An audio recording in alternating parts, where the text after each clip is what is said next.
Hello internet, my name is Lave and I watched Venom, the standalone movie for the villain traditionally associated with Spider-Man, which Sony own the rights to. This one is made in association with Marvel and it's basically them clinging on to the character rights of their Spider-Man characters.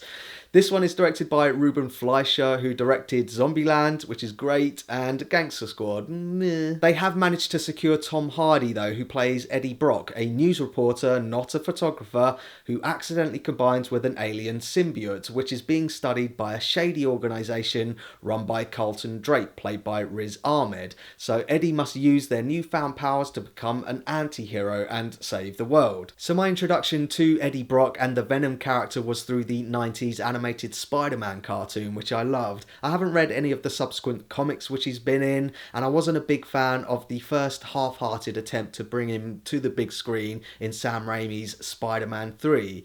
My one hope, my one wish going into this film was that they didn't make it cheesy, and they've made it cheesy, which is very surprising when you look at the quality, usually credible actors that they've got to star in this. Oscar-nominated Michelle Williams is wasted as Eddie's girlfriend. Her few scenes with him plays out like a TV soap opera. Rising star Riz Ahmed does okay with what he's been given at the beginning of the film. He's got a quiet, sinister way about him, but then the character just devolves into generic villain territory by the end of the film. And Tom Hardy, not surprised to hear reports that he's not happy with the final cut of this film. This is definitely a blip on his CV, and these latest reports does sound a bit like damage control for his reputation. He is a better Eddie Brock than Topher Grace was, and the origin story I know is largely the same, with his own failings being entirely his own fault, but he blames everyone else. And the film does just about enough to explore that idea. It kind of breezes over that before it gets to the Venom action, which, as I say,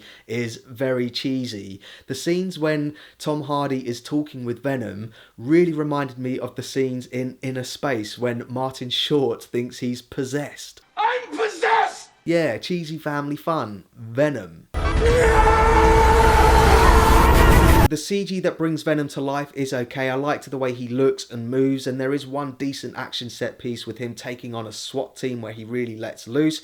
But on top of that, there is a later set piece where he takes on another symbiote, which is incomprehensible. It's just a big CG mess. I think there is an inherent problem with trying to bring a character like Venom to the big screen, in that he is in a big black suit, so the lighting has got to be extremely inventive. And in the SWAT set piece, they use a lot of silhouettes with white smoke in the background, which is cool, but later on it just becomes a bit of a mess and just a blur, and they resort to a lot of shaky cam. The pacing is also a bit of a mess. It's only an hour and 30 minutes long, and it seems to just get to the ending out of nowhere. On top of that, some of the dialogue is hilariously bad. Like, for example, Venom says to Eddie at one point that I'm a bit of a loser on my planet. I was like, oh my god, I can't believe they just said that. There's also a plot point which makes no sense whatsoever. I don't want to spoil it, but essentially a character is wandering around for 6 months, who pops up every now and again wandering around.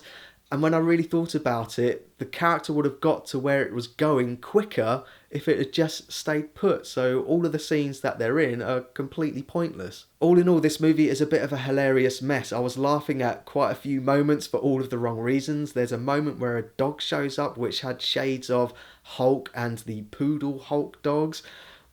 Yeah. I've seen a couple of early reviews comparing this to Catwoman and Fan Four Stick. I wouldn't go that far. It's not that bad, but I will say that I had much more fun with Upgrade, which was out earlier this year. If you're going to see one or the other, then definitely just go and see Upgrade. It's much more fun. So that's my thoughts on Venom, and pause the video if you want to take a closer look at my enjoyment tracker now. It's weird. I kind of enjoyed this movie for all of the wrong reasons. I do think Sony are pushing their luck. I think it's only a matter of time before all of the rights go back to Marvel, or they work out some sort of deal. They've got to. I mean, they can do good stories. Like, look at the Spider-Man game that just came out. That's awesome. Why don't you get the writers from that to make your movies. It just baffles me. I do think it's kind of pointless having a Venom movie without Spider-Man. That old saying of every superhero movie is only as good as its villain, well, I do think it works the other way around as well. I know he's an anti-hero and everything, but it's too cheesy. If they'd have gone darker with the character and got rid of the cheese, I think this could have worked without Spider-Man. So thanks very much for watching this review. I really do appreciate it. If you can, give this video a like and don't forget to share the lave. Eddie.